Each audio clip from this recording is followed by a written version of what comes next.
أجمعين آمين يا رب العالمين. أنه قال: باب فضل السجود. وبه قال حدثنا أبو اليماني قال أخبرنا شعيب عن الزهري قال أخبرني سعيد بن المسيب وعطاء بن يزيد الليثي أن أبا هريرة رضي الله تعالى عنه أنه أخبرهم أن الناس قالوا: يا رسول الله، هل نرى ربنا يوم القيامة؟ قال: هل تمارون في القمر ليلة البدر ليس دونه سحاب؟ قالوا: لا يا رسول الله. قال: فهل تمارون في الشمس ليس في لونها سحاب؟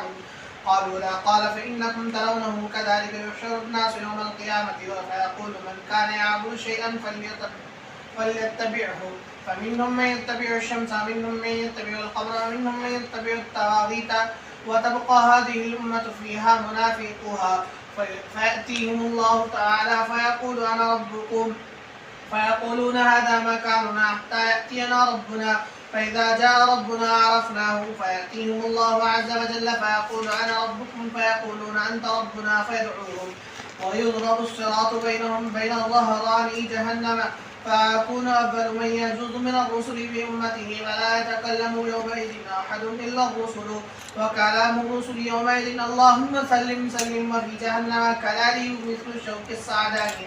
هل رأيتم شوك الصعداني؟ قالوا: نعم. قال: فإنها مثل شوك الصعداني، غير أنه لا يعلم قدر عظمها إلا الله. تخطف الناس بأعمالهم، فمنهم من يوبق بعمله، ومنهم من يخردل ثم ينجو، حتى إذا أراد الله رحمة من أراد من أهل النار أمر الله الملائكة أن يخرجوا من كان يعبد الله، فيخرجونهم ويعرفونهم بآثار السجود، وحرم الله على النار أن تأكل آثار السجود، ويخرجون من النار فكل ابن آدم تأكله النار إلا أثر السجود، ويخرجون من النار قد امتحشوا، فيصب عليهم ماء الحياة فينبتون كما تنبت الحبة في حميل السيل، ثم يفرغ الله من القضاء بين العباد، ويبقى رجل بين الجنة والنار، وهو آخر أهل النار دخولا للجنة مقبلا بوجهه قبل النار، ويقول: يا ربي اصرف وجهي عن النار فقد خشبني ريحها وأحرقني ذكاؤها، فيقول: هل عسيت إن فعل ذلك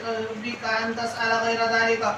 فيقول: لا وعزتك، فيعطي الله عز وجل ما يشاء من عهد وميثاق، فيصرف الله وجهه عن النار، فإذا أقبل به على الجنة رأى بهجتها سكت ما شاء الله أن يسكت، ثم قال: ربي قدمني عند باب الجنة، فيقول الله: أليس قد آتيت العهود والميثاق ألا تسأل غير الذي كنت سألته؟ فيقول: يا رب لا أكون أشقى خلقك، فيقول: فما عسيت إن أعطيت ذلك ألا تسأل غيره؟ فيقول: لا وعزتك لا أسألك غير ذلك، فيؤتي ربه ما شاء من عهد وميثاق، فيقدمه إلى باب الجنة، فإذا بلغ بابها فرأى زهرتها وما فيها من النظرة والسرور، فيسكت ما شاء الله أن يسكت، فيقول: يا ربي أدخلني الجنة، فيقول الله عز وجل: ويحك يا ابن آدم ما أقدرك أليس قد أعطيت العهد والميثاق ألا تسأل غير الذي أوتيت؟ فيقول: يا ربي لا تجعلني أشقى خلقك، فيضحك الله منه، ثم يأذن له في دخول الجنة، فيقول: تمنى، فيتمني فيه حتى إذا انقطع أمنيته قال الله عز وجل: زد من كذا وكذا. أقبل يذكره ربه حتى إذا انتهت به الأماني قال الله: لك ذلك ومثله معه. وقال أبو سعيد الخدري لأبي هريرة رضي الله تعالى عنه: وما إن رسول الله صلى الله عليه وسلم قال الله عز وجل: لك ذلك وعشرة أمثاله. قال أبو هريرة رضي الله تعالى عنه: لم أحفظ من رسول الله صلى الله عليه وسلم إلا قوله: لك ذلك ومثله معه. قال أبو سعيد: إني سمعته يقول: ذلك لك وعشرة أمثاله.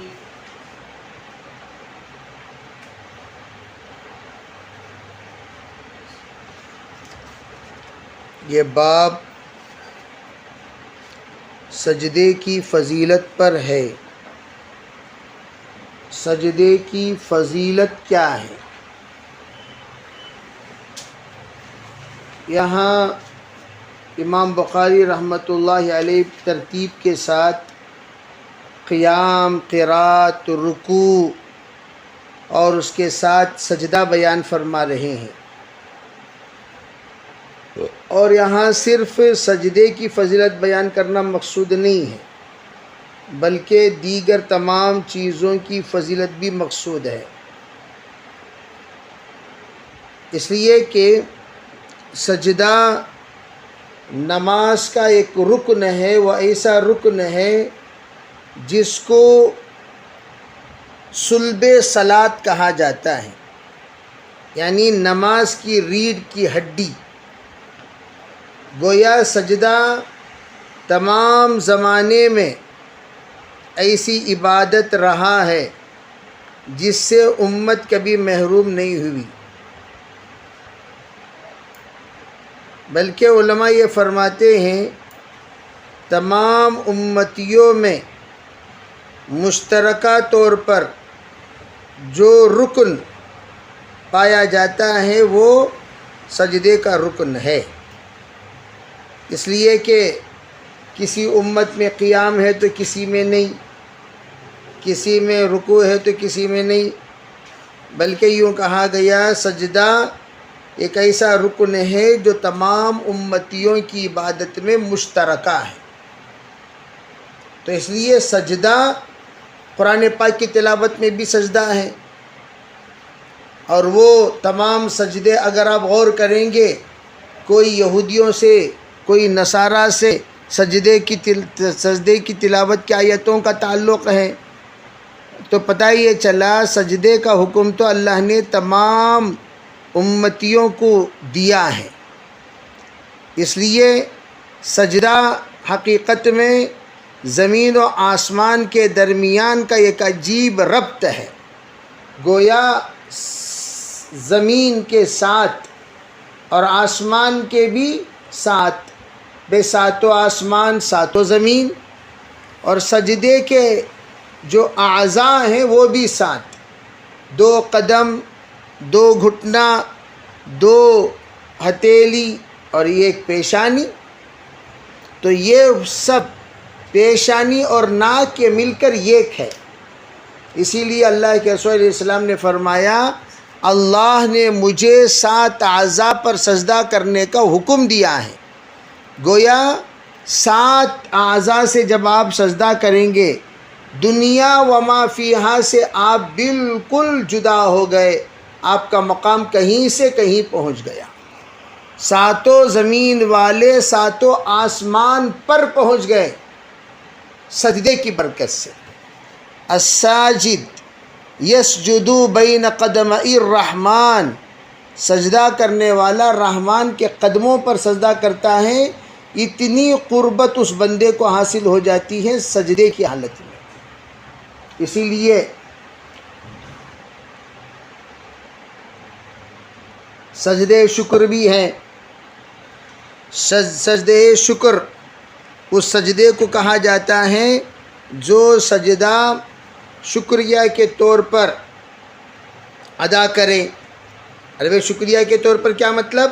یعنی اللہ کی دی ہوئی نعمتوں کا تشکر ادا کرتے ہوئے جو سجدہ کیا جاتا ہے اسے سجدے شکر کہتے ہیں۔ اسی طریقے سے سجدہ ایک ہے سجدے صلاۃ، ذات رکوع و سجود نماز کو کہتے ہیں، اور تیسرا سجدہ ہے سجدے توبہ جس کو سجدے استغفار کہا جاتا ہے۔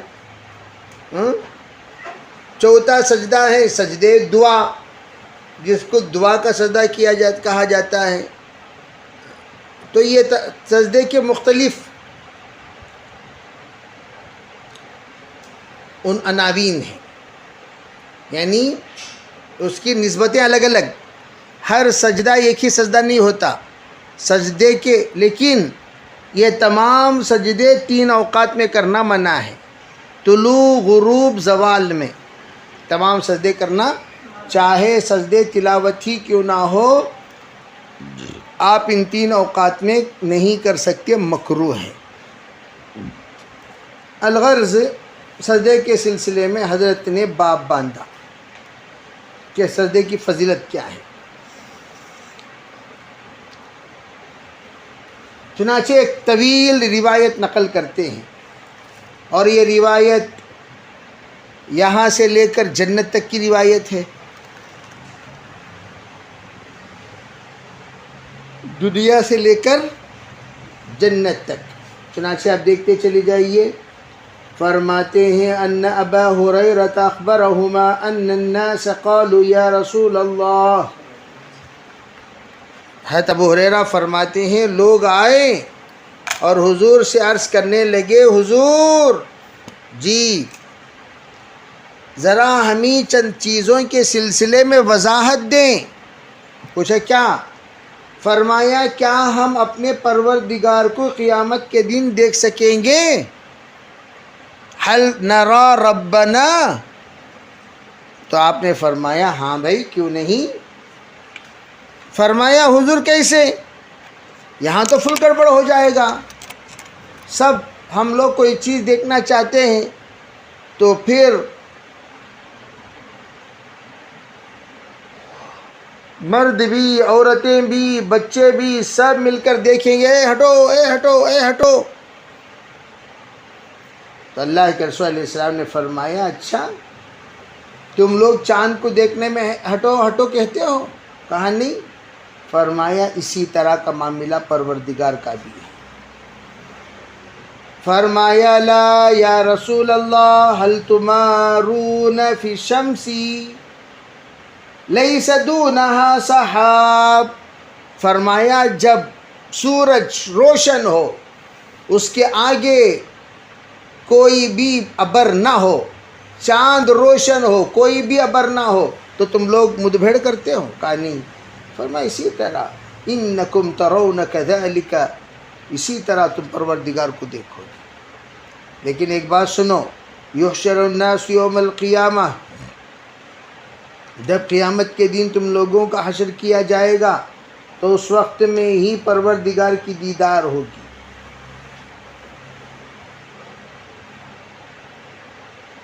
تو جانتے ہو اللہ کیا کہے گا؟ فرمایا من کان یعبد شیئا فلیتبعہ، جو جس کی عبادت کرتا تھا وہ اس کے پیچھے پیچھے چلے.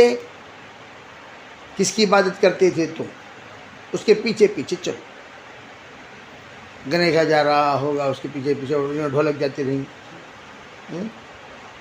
بھئی جو پتلے کی پوجا کرتے تھے وہ پتلے جائے گا کہاں؟ پتلے کو اٹھا لے کر جانا پڑے گا. اب دیکھتے نہیں دیکھتے گنیشا کا زمانہ چل رہا ہے، سب اس کے پیچھے پیچھے جا رہے نہیں جا رہے.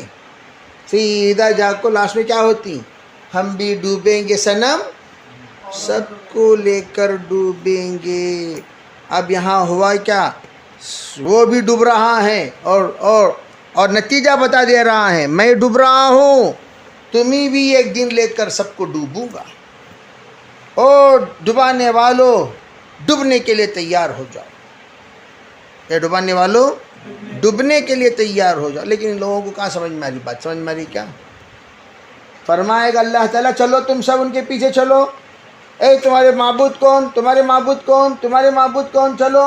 جو پوجا کرتا تھا سورج کا وہ سورج کے پیچھے، چاند کا چاند کے پیچھے، جو تواغیت کا بتوں کا بتوں کے پیچھے.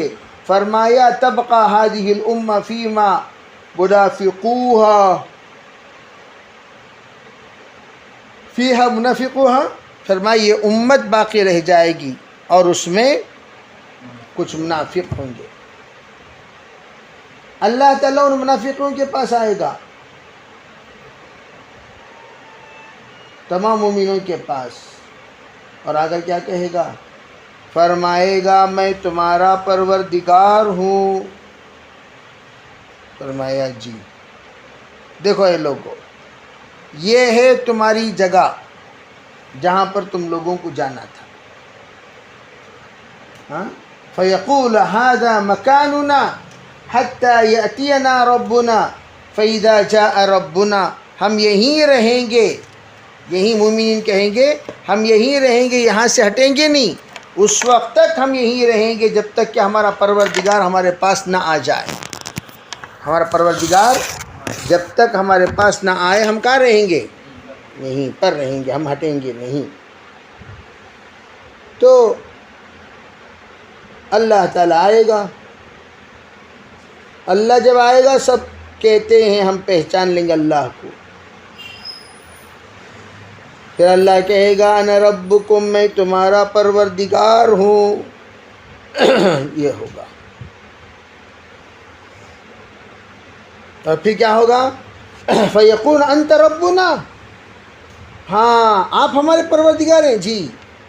فَيَدْعُوهُمْ وَيُضْرَبُ الصِّرَاطُ بَيْنَ ظَهْرَانِ جَهَنَّمَ، فرمایا اس وقت جہنم کے پیٹھ پر پل صراط رکھا جائے گا. کیا رکھا جائے گا؟ پل صراط رکھا جائے گا، اور پل صراط رکھ کر ان کو بلایا جائے گا، آؤ بھائی آؤ پل صراط پر سے گزرو، کون کتنا دمدار ہے کون کتنا بے دم ہے اب پتہ چلے گا. اللہ تعالی ہمیں سب یہ کو بآسانی پار ہونے کی توفیق عطا فرمائے.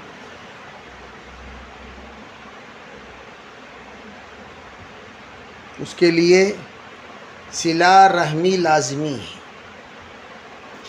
پل صراط پر سے شرافت سے پار ہونے کے لیے کیا لازمی ہے؟ صلہ رحمی نہیں تو اللہ کے پاس رحم بھی نہیں. صلہ رحمی نہیں تو اللہ کے پاس، بات سمجھ میں آئی نہیں؟ سل من وصلک واقطع من قطعک. صلہ رحمی حجت کرتے ہوئے کہے گی یا اللہ جس نے مجھے جوڑا تو بھی اس کے نسلوں کو جوڑ دے، جس نے مجھے توڑا تو بھی اس کے نسلوں کو کاٹ دے پھاڑ دے جدا کر دے. چنانچہ وہاں تو جھوٹ تو کوئی بول نہیں سکے گا. کون کہے گا جھوٹ بتائیے؟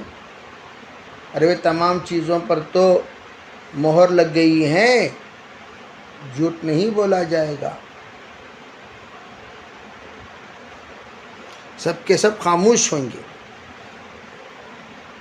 فرمایا پل صراط رکھا گیا، فَأَكُونُ أَوَّلُ مَن يَجُوزُ، فرمایا میں پہلا انسان جو پل صراط پر سے پار ہوں گا رسولوں میں، اور امتی اپنے اپنے امتیوں کے ساتھ سب سے پہلے حضور کی امت کو پار کیا جائے گا. حضور پار ہوں گے پھر امتی. فرمایا اس وقت پروردگار سے کوئی بات نہیں کرے گا. لا يتکلم یومئذ احد الا الرسل، اللہ سے کوئی بولے گا تو کون بولیں گے؟ صرف رسول بولیں گے، رسولوں کے علاوہ کسی کو بولنے کا کوئی حق نہیں ہوگا.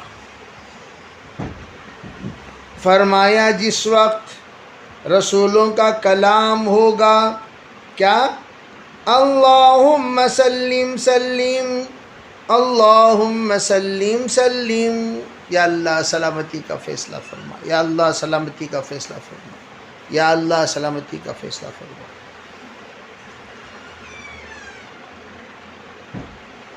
یہ کہتے ہوئے انبیاء پار ہوں گے. فی جہنم کلالیب مثل شوک السعدان، فرمایا وہاں ایسے ایسے سلاخیں ہوں گے، ایسی ایسی تیز نوکے دار میخیں جو گوشتوں کو نوچ لینے والے، ایسے بیخ ایسے بیخ ایسے بیخ. بلکہ یوں کہا یہ کلالیب سے مراد کیا ہے؟ حقیقت میں یہ ایک چولہا ہے، تنور ہے. یہ کیا ہے بھئی؟ ارے بھئی چولہا ہے یعنی تنور ہے، تنور. فرمایا اور اس میں لوگوں کو ڈالیں گے اور گوشت پک پک کر نکل جائے گا. اللہ سب کی حفاظت فرمائے. لوہے کے تنور کو کلالیب کہا جاتا ہے، یعنی لوہے کا چولہا. وہ جو بنایا جائے گا وہ کس سے بنایا جائے گا؟ اب کیا فرمایا؟ اس میں سعدان کی طرح کانٹے ہوں گے. کس کی طرح؟ سعدان کہتے ہیں بڑے بڑے کانٹوں کو، جو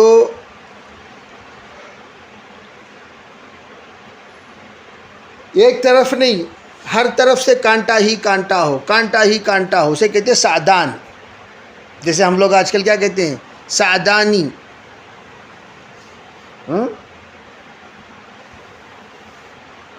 کیوں کہتے ہیں؟ ہر طرف کانٹے، یہاں کانٹا مارو وہاں کانٹا مارو. فرمایا حل رأیتم شوک السعدان، آپ نے پوچھا کیا تم لوگوں نے سعدان کے کانٹے دیکھے؟ فرمایا ہاں حضور ہم نے دیکھا۔ فرمایا حضور نے انہا مثل شوک السعدان، جو سعدان تم نے دیکھا اسی طرح کا یہ کانٹے ہوں گے، غیر انہ لا یعلم قدر عظمها الا اللہ، ہاں یہ بات یقینی ہے وہ کتنے بڑے کانٹے ہوں گے صرف اللہ جانتا ہے۔ کون جانتا ہے بھائی؟ اللہ جانتا ہے۔ تخطف الناس، لوگوں کو اچک لے گا، پھنسا لے گا، اٹکا لے گا، بِأَعْمَالِهِمْ، اپنے اپنے اعمال کی وجہ سے، اس میں وَمِنْهُمْ مَنْ يُوبَقُ بِعَمَلِهِ، فرمایا اس میں بعض لوگ جو اپنے عمل کی وجہ سے تباہ ہو جائیں گے، اور اس میں سے بعض جو کٹ کر گر جائیں گے، مَن یُخَرْدَل، کٹ کر گر جائیں گے، اور ان میں سے بعض ہوں گے جو نجات پا لیں گے، یہاں تک کہ فرمایا حتیٰ جس وقت اللہ کا ارادہ ہوگا کہ اہل نار کو جہنم سے نکال دیا جائے،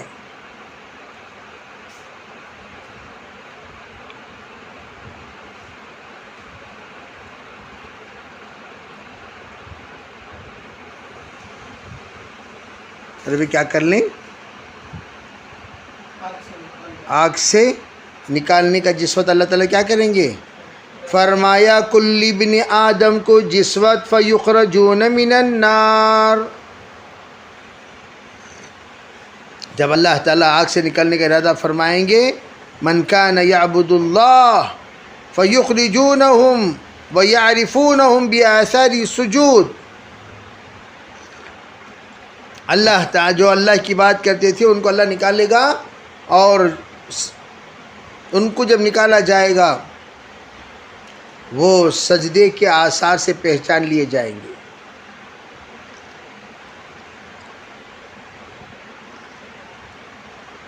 یعرفونہ بآثار السجود، اللہ آگ پر حرام کر دے گا ان کو کہ وہ سجدے کی نشانیوں کو کھائے،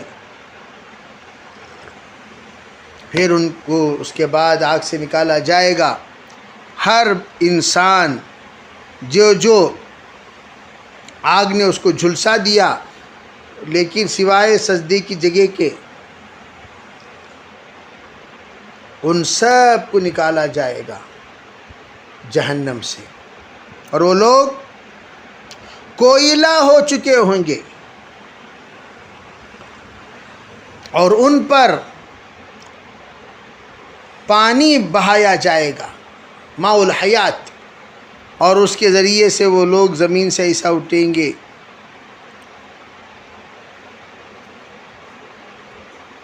کیسے؟ یعنی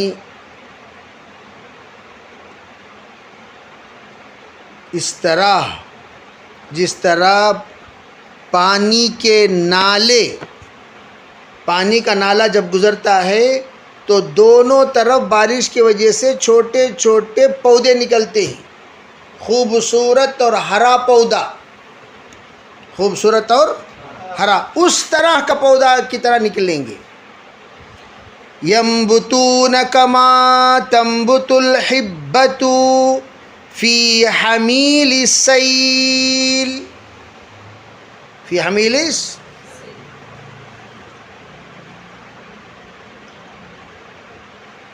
پھر کیا ہوگا؟ ثم يفرغ الله من القضاء، اللہ فارغ ہو جائے گا فیصلوں سے۔ گویا پتہ چلا یہ آخری فیصلہ پلسرات، پلسرات یہ آ کر کس کس کا داخلہ لینا، کس کس کا داخلہ نہیں لینا، داخلہ ہو گیا، اب سبق شروع، داخلہ ہونے کے بعد کیا شروع؟ ارے بات سمجھ میں آ رہی نہیں؟ ایڈمیشن جو لینا ہے وہ پلسرات پار ہو کو وہاں لے ایڈمیشن لیو.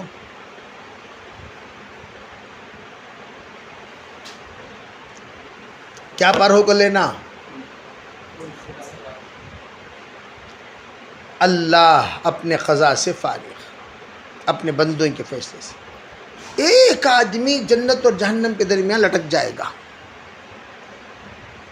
آخری جہنمی جو جنت میں سب سے آخری داخل ہونے والا، فرمایا مقبلا بوجہہ قبل النار، اس کا چہرہ جہنم کی طرف ہوگا.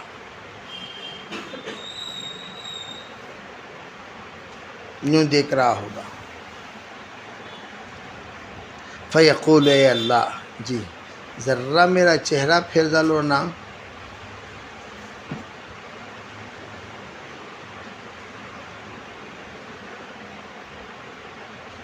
کیا کہیں گے؟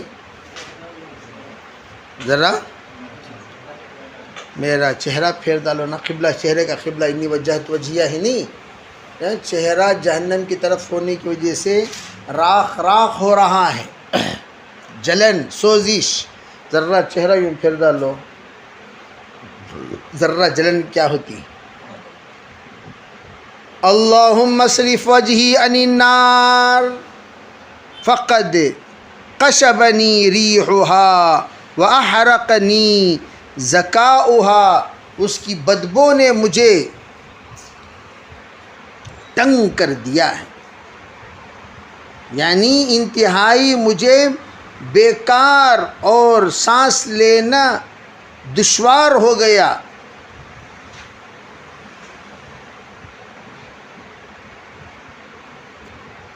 اب پھر کیا فیصلہ ہوگا؟ عربی سانس لینا جب دشوار ہوگی اسے کہا. اور پھر فرمایا میرے ذکاؤہا، علماء فرماتے ہیں اس سے مراد وہ یوں کہ میرے جبڑے جلا دیے اس نے. میرے جبڑے کیا کر دیے؟ جلا دیے. فیقول هل عصیت، اسے کہا جائے گا کیا جو تمہارا مطالبہ ہے وہ مطالبہ اگر پورا کر دیا جائے اس کے علاوہ کچھ مانگو گے؟ ارے تمہارا جو مطالبہ ہے وہ مطالبہ پورا کر دیے جائے تو پھر کچھ مانگو گے؟ تو وہ کہنے لگا فَإِذَا أَقْبَلَ بِهِ عَلَى الْجَنَّةِ، جب جنت کی طرف اس کا رخ کر دیا گیا یہ دیکھے گا. اس نے وعدہ کیا کیا تھا؟ کہتی مانگو گے کیا؟ بھی اس نے کہا نہیں، لا لا وَبِعِزَّتِكَ، کا میں ہرگز نہیں مانوں گا آپ کی عزت کی قسم. تو اس کے یہ کہنے پر اسے اللہ تعالیٰ نے عطا کر دیا. فَيُعْطِ اللَّهُ مَا يَشَاءُ مِنْ عَهْدٍ وَمِيثَاقٍ، جو کچھ بھی تھا اللہ نے سب کچھ عطا فرمایا، اور اس کا چہرہ اللہ نے پھیر دیا جہنم سے. وہ جب دیکھے گا جنت میں، جہنم سے یہ پھیر کر جنت کی طرف کیا دیکھ رہا ہے؟ جنت کے نظارے، جنت کے فروٹساں، جنت کے حوراں، جنت کے سروراں.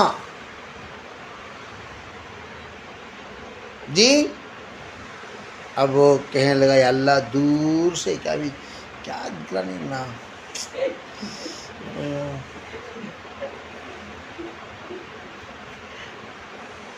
پہلے زمانے میں ہم لوگ اپنے بچپن میں دیکھے ہیں، اتوار کو ٹیلی ویژن میں کچھ کہانیاں ڈالا کرتے تھے ٹیلی ویژن میں. اور ٹیلی ویژن گلی میں ہی ایک، 2 گلی میں ہی ایک، 3 گلی میں ہی ایک، بلکہ محلے میں ہی ایک، ویسا نایاب چیز تھی. وہ ہر ایک کے گھر میں وہ چیز نہیں پائے. تو تسلی کے لیے لوگ کیا کرتے تھے، گلی میں جمع ہو جاتے تھے، اور وہ لوگ بڑے بڑے مالدار گھر والے وہ کہتے بھائی دیکھو 11 بجے سے 12 بجے تک دیدار کرایا جائے گا. تو میت کو لا کو رکھتے سڑک پہ، شام کے اوقات میں خصوصاً بڑی بھیڑ لگی رہتی تھی. تو اتنا سا ڈبہ اب یہ گلی میں رکھ دیے، کیا دکھے گا بتائیے آپ؟ کیا دکھے گا؟ کچھ دکھے گا؟ لیکن لوگ بڑی تسلی کے لیے دکھ رہا کیا بھائی؟ ہاں دکھ رہا، دکھ رہا، ہاں دکھ رہا، بس آواز سنائی دیتی تھی، مائک وغیرہ لگا دیا کرتے تھے، کچھ نظر نہیں آتا تھا، لوگ کھڑے ہو کر اسے دیکھا کرتے تھے تسلی کے لیے، چلو ہم نے کچھ دیکھا۔ تو اسی طرح یہ جہنم یوں دیکھ رہا۔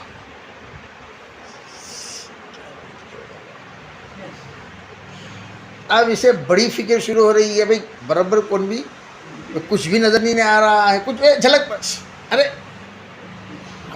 ارے وہ جنتی جا رہا نا، ارے وہ بس اتنا ہی۔ وہ کہے گا اے میرے رب جی بہت دور سے دیکھ رہو نا اللہ جی، ذرا ڈسٹنس قریب کرو۔ کیا کہے گا وہ؟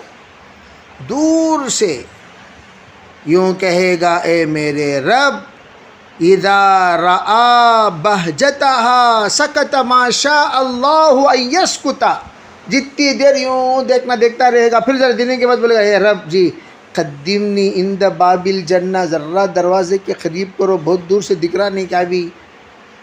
اللہ کہیں گے اچھا کیا بھئی تو نے وعدہ کیا تھا کہ تو آئندہ کوئی چیز نہیں مانگے گا، مانگنا شروع کر دیا؟ وہ کہے گا خدا کی قسم نہیں، میں اس تو آپ کے مخلوق میں مجھ سے بڑا بدبخت کوئی نہیں ہوگا، اگر وہ چیز دور سے دیکھ کر بھی اگر وہ جنت کے لذتیں حاصل نہ کریں تو اس سے بڑا بدبخت کون ہوگا؟ تو اللہ تعالیٰ یوں کہیں گے اچھا ٹھیک ہے بھائی، فما عصیت ان اعطیک یا ان اعطیت، اگر تجھے وہ چیز عطا کر دی جائے تو اس کے بعد تو نافرمانی تو نہیں کرے گا، ہاں؟ اس کے بعد تو اللہ تسأل غیرہ، ارے بھائی تو اس کے بعد کوئی چیز سوال نہیں کرے گا؟ تو کہے نہیں ہرگز نہیں کروں گا، تو اللہ تعالیٰ اسے دے دے گا، چل بے ذرا دروازے کے قریب پہنچ جا۔ تو وہ جب اللہ تعالیٰ اسے جس وقت کہے گا قسم لے گا تو بہت قسمیں کھائے گا، یا اللہ آپ کی ذات کی قسم، عزت کی قسم، جلال کی قسم، نہیں میں ہرگز نہیں مانگوں گا، ذرا قریب کر ڈالو، بس سے اتنا بس مجھے قریب کر دیا گیا جنت کے دروازے کی طرف۔ جب وہ دروازے کے قریب پہنچے گا تو دیکھے گا اس کے نظاروں کو، کیا اس میں خوشیاں ہیں، کیا اس میں شادمانی ہے، کیا اس میں نعمتیں ہیں، جتنا خاموش رہنا اتنی دیر خاموش رہ کر کہنے لگے گا یا اللہ سب کو تو داخل کیا، یا ربی ادخلنی الجنت، مجھے بھی ذرا جنت میں داخل۔ اللہ کہیں گے ویحک، ابھی بتایا کہ میں ہرگز نہیں مانگوں گا، ہاں یا بن آدم ما اغدرک، کس چیز نے تجھے غدار بنا دیا؟ کیسے تو غدار بن گیا بھائی؟ ابھی بتایا میں یہ اس کی قسم، ذات کی قسم، جنت کی قسم، جہنم کی قسم، میں ہرگز نہیں مانگوں گا، سب بولے نا بھائی، اب تو کہہ رہا ہے کہ قریب جا۔ فرمائے گا اللہ تعالیٰ تو نے عہود، قسم، میثاق نہیں دیا تھا کہ میں ہرگز سوال نہیں کروں گا؟ وہ کہنے لگے گا یا اللہ یا رب لا تجعلنی اشقا خلقک، یا اللہ تیرے بندوں میں بدترین، بدبخت، کمبخت، نالائق بندہ مجھے نہ بنا۔ اگر تو یہ تمام نعمتیں مجھے نہیں دکھائے گا، مجھ سے بڑا کمبخت و نالائق کوئی نہیں ہوگا۔ اے اللہ مجھے ایسا نالائق نہ بنا، کمبخت نہ بنا، بدبخت نہ بنا۔ اللہ کو ہنسی آ جائے گی۔ پھر اللہ رب العزت حکم دے گا چلو اسے جنت میں داخل کر دو، جنت میں داخل کر دو۔ پھر اللہ اسے بلا کر پوچھے گا اچھا بتا بھائی کیا چاہیے تجھے؟ تو بتائے گا مجھے یہ چاہیے، یہ چاہیے، یہ چاہیے، یہاں تک کہ اس کی تمنائیں سب ختم ہو جائیں گی۔ پھر اللہ پوچھے گا اچھا اور تمنا کر، اور تمنا کر، اور تمنا کر۔ فرمایا اللہ تعالیٰ کذا اقبل یذکرہ ربہ حتی اذا انتہت بہ الامانی، اللہ تعالیٰ خود بھی اسے یاد دلاتا رہے گا یہ مانگ، یہ مانگ، یہ مانگ۔ جب اس کی پوری تمنائیں ختم ہو جائیں گی تو اللہ تعالیٰ یوں کہیں گے کہ قال لک ذلک ومثلہ معہ،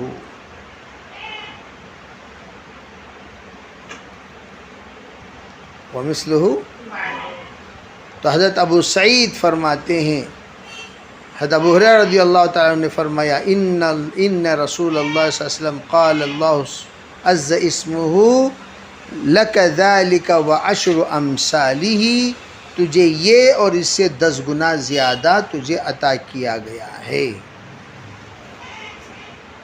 حضرت ابو ہریرہ فرماتے ہیں میں حضور صلی اللہ علیہ وسلم سے اس کے علاوہ کوئی اور چیز نہیں جانتا الا یہ کہ آپ علیہ الصلوۃ والسلام نے جو یہ کہا تھا کہ لک ذالک ومثلہ معہ، اتنی بات تو جانتا ہوں لیکن عشر کی بات نہیں جانتا. لیکن ابو سعید فرماتے ہیں میں نے حضور کو یوں کہتے ہوئے سنا کہ اللہ کے رسول نے فرمایا تجھے اس سے 10 گنا زیادہ بھی ملے گا. اب اتنی لمبی روایت گزری، انشاءاللہ وہ آگے بھی روایت آتی رہے گی. 6573 والی روایت بھی، 7838 والی روایت بھی یہی آئے گی. لیکن ایک بات یاد رکھیں کہ یہ جو اللہ تعالیٰ نے بندے کو دیا اس میں سجدے کا ذکر نہیں ہے. امام بخاری رحمۃ اللہ اشارتاً یہ بتانا چاہتے ہیں یہاں فضل السجود سے مراد فضل الطاعہ. فضل السجود سے مراد کیا؟ فضل الطاعہ. یعنی کیا مطلب؟ یہ طاعت کی فضیلت. سجود سے مراد کیا؟ یہاں سجدے کا بنانا مقصود نہیں ہے، خالی 1 سجدہ 2 سجدہ 3 سجدہ 5 سجدہ نہیں، مطیع اور فرمانبردار. خالی سجدے پر جنت نہیں، اطاعت پر جنت ہے.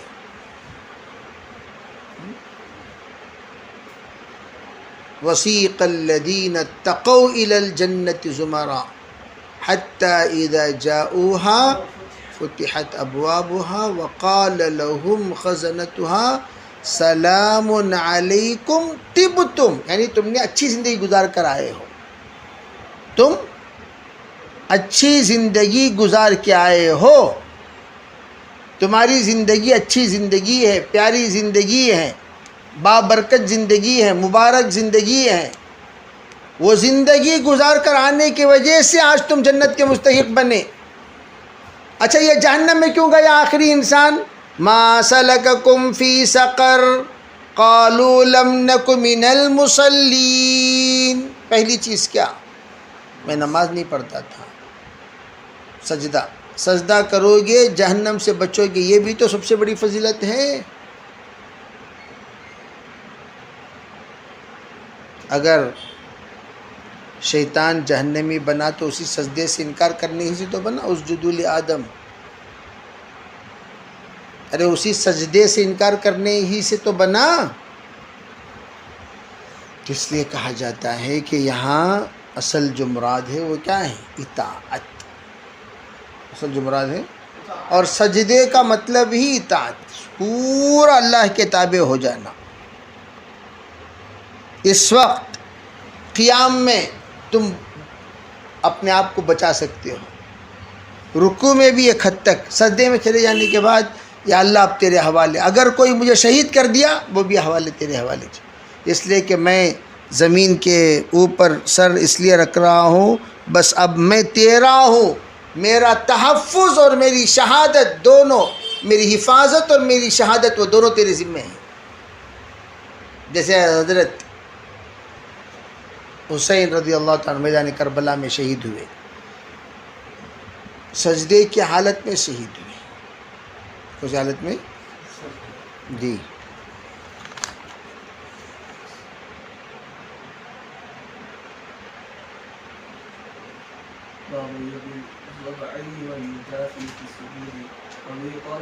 حدثنا يحيى بن بكير قال حدثني بكر بن مضرب عن جعفر بن ربيعة عن ابن أبي المنذر عن عبد الله بن مالك بن بحيرة أن النبي صلى الله عليه وسلم كان إذا صلى خرج بين يديه حتى يبدو بياض إبطيه وقال ليس حدثني جعفر بن ربيعة نحوه. باب یبدی ضبعیہ ویجافی فی السجود. فرمایا یبدی کے معنی ظاہر ہونا، ضبعیہ بغلیں، ضبعی کے معنی کیا؟ عضدیہ بغلیں، تتجافا سے یجافی جدا ہونا اور ظاہر ہونا کیا؟ بغلیں. وہ یجافی فی السجود اور سجدے میں وہ دونوں جدا رہیں. یجافی کا تو تتجافا جنوبہم عن المضاجع، مضاجع کے معنی بستر، مضاجع بستر. سجدے کے جاتے وقت وہ کب؟ اگر آپ قریب کھڑے ہو کر سجدہ کر رہے ہیں تو آپ اپنے زمین پر سے آپ اپنا ہاتھ اٹھا کر جتنا آپ جدا کر سکتے اتنا جدا کر کے سجدہ کر لیجیے. اگر آپ انفرادی کر رہے ہیں تھوڑا کشادہ رکھیے. آپ اجتماعی میں کشادہ رکھے تو آزو بازو میں کیا ہوگی؟ سب کے پھسلیاں کے اندر تو میں کوہنی جا گھس جائے گی سب کے پھسلیوں میں. اور یہ نماز نہیں، یہ فائٹنگ ہے. نماز کر رہے ہو، کشتی لڑ رہے ہو. ارے کیا پڑھ رہے ہو بھائی؟ نماز ایسے پڑھ رہے ہو بھائی. نماز میں بھی 6 نمبر، نماز میں بھی کیا ہیں؟ اور اس میں 4 نمبر نماز اکرام کے ساتھ پڑھا کرو. اور اللہ کے رسول علیہ الصلوۃ والسلام نے آزو بازو والوں کا خیال رکھتے ہوئے، فرشتوں کا خیال رکھتے ہوئے آپ نے کہا لہسن اور پیاز کھا کر مسجد کو مت آیا کرو. کیوں؟ فرشتوں کو تکلیف ہوتی ہے. کیا ہوتی ہے؟ اب حضرت لہسن پیاز نہ بولے، اس واسطے میں بیڑی پہ لگایا تو بیڑی میں تکلیف ہوتی ہے. بیڑی میں تکلیف نہیں ہوتی. غلیظ بیڑی مار لگا کو کھڑے رہے تو کتنی تکلیف ہوتی؟ نہیں ہوتی بھائی. آزو بازو والے بیچارے بے قرار نہیں ہوتے. یہ جس طرح لہسن اور پیاز سے تکلیف، یہ ہے اکرام. اب یہاں کا اکرام کیا؟ بھئی آزو بازو والوں کو دیکھ کر کھڑا کرو. یہاں تک کہ علماء کہتے ہیں کہ جب آپ تکبیر باندھیں، ایک آدمی معذور کھڑا ہوا یا ایک بازو آپ یوں کھڑے بولے تو اسے تکلیف ہوگی، تو آپ ذرا ہلکے ہو جائیے. بدن ہمیشہ ساتھیوں کے ساتھ کھڑتے وقت کیا ہونا چاہیے؟ بالکل ساتھیوں کی رعایت کرتے ہوئے ہلکا پھلکا ہونا چاہیے. بات سمجھ میں آئی نہیں؟ تو یہاں دیکھیے سجدہ، آپ سجدہ فرما لیں. کہا ان النبی صلی اللہ علیہ وسلم کان اذا صلی فرج بین یدیہ حتی یبدو بیاض ابطیہ، یہاں تک کہ بغلوں کی سفیدی ظاہر ہوا کرتی تھی. پتہ چلا آپ چادر اوڑھ کر نماز پڑھتے تھے. کیا اوڑھ کر پڑھتے تھے؟ چادر اوڑھ کر نماز پڑھنا عین سنت ہے. احرام کا لباس اصل لباس ہے. احرام کا لباس کیا ہے؟ اصل لباس. جی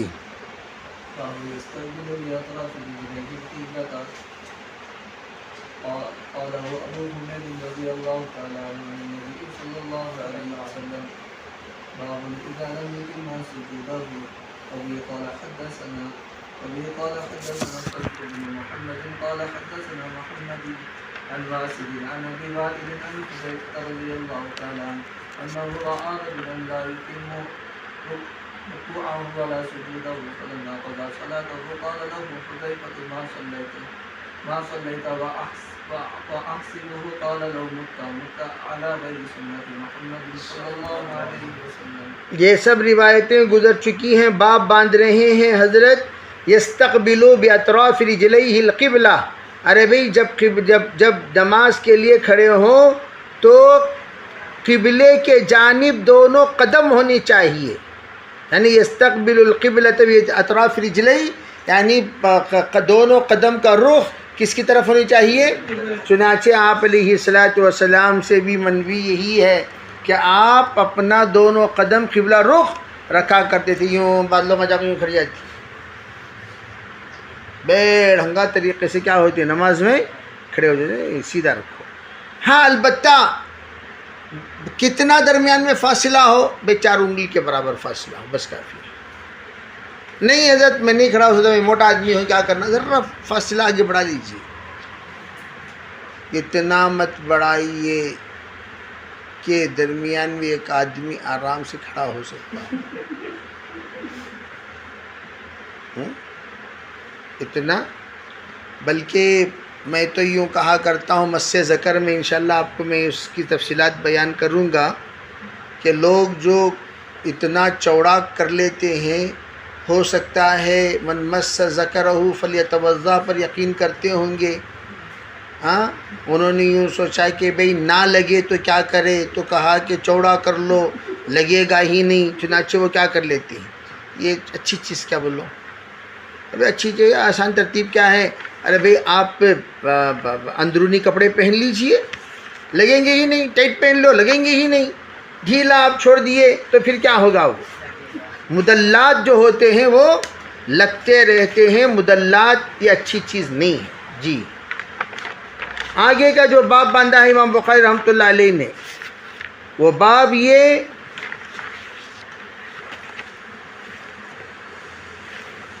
اذا لم یتم سجودہ، سجدہ مکمل طور پر کرنا چاہیے، چنانچہ وہ روایت جو گزری صلی فرجع فصلی فإنک لم تصلی، اس کو نقل فرمایا۔ جی یہی بات میں نے بتایا، 7 اعضاء پر سجدہ کرنے کا حضور کو حکم دیا گیا، کہا کہ پیش اس میں ناک کا ذکر نہیں ہے نا، تو میں نے کیا بتایا آپ حضرات کو کہ ناک پیشانی کے تابع ہے۔ جی قال حدثنا قبيصة قال حدثنا سفيان عن عمرو بن دينار عن طاووس عن ابن عباس رضي الله تعالى عنه قال أمر النبي صلى الله عليه وسلم أن يسجد على 7 أعضاء ولا يكف شعرا ولا ثوبا، الجبهة واليدين والركبتين والرجلين.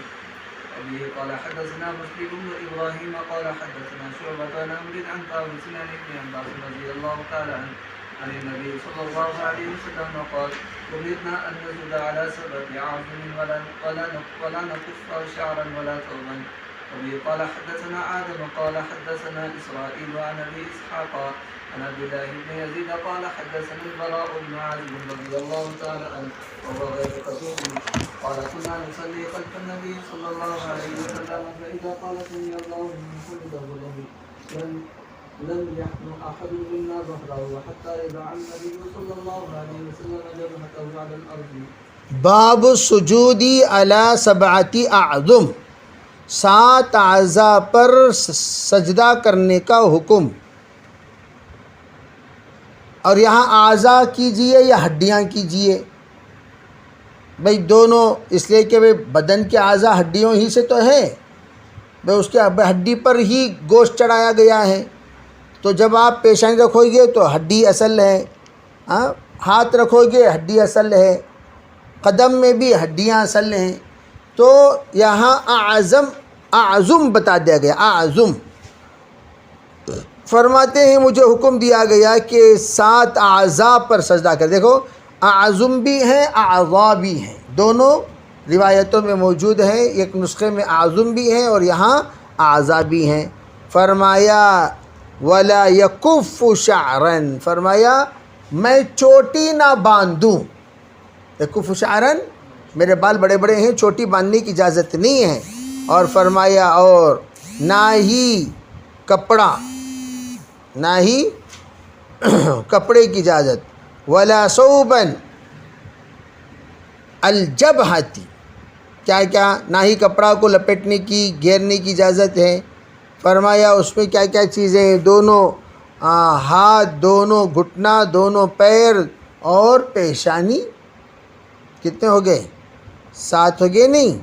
اسی طریقے سے ابن عباس فرماتے ہیں آپ نے حکم دیا کہ ہم سجدہ کریں 7 اعضاء پر، اور ہم نہ بال باندھا کریں نہ کپڑا باندھا کریں۔ اور آگے اگلی روایت جو حضرت ابو ہریرہ کی ہے وہ یہ ہے، اگلی جو روایت وہ کس کی، براء ابن عازب کی، براء ابن عازب کیا فرماتے ہیں، فرمایا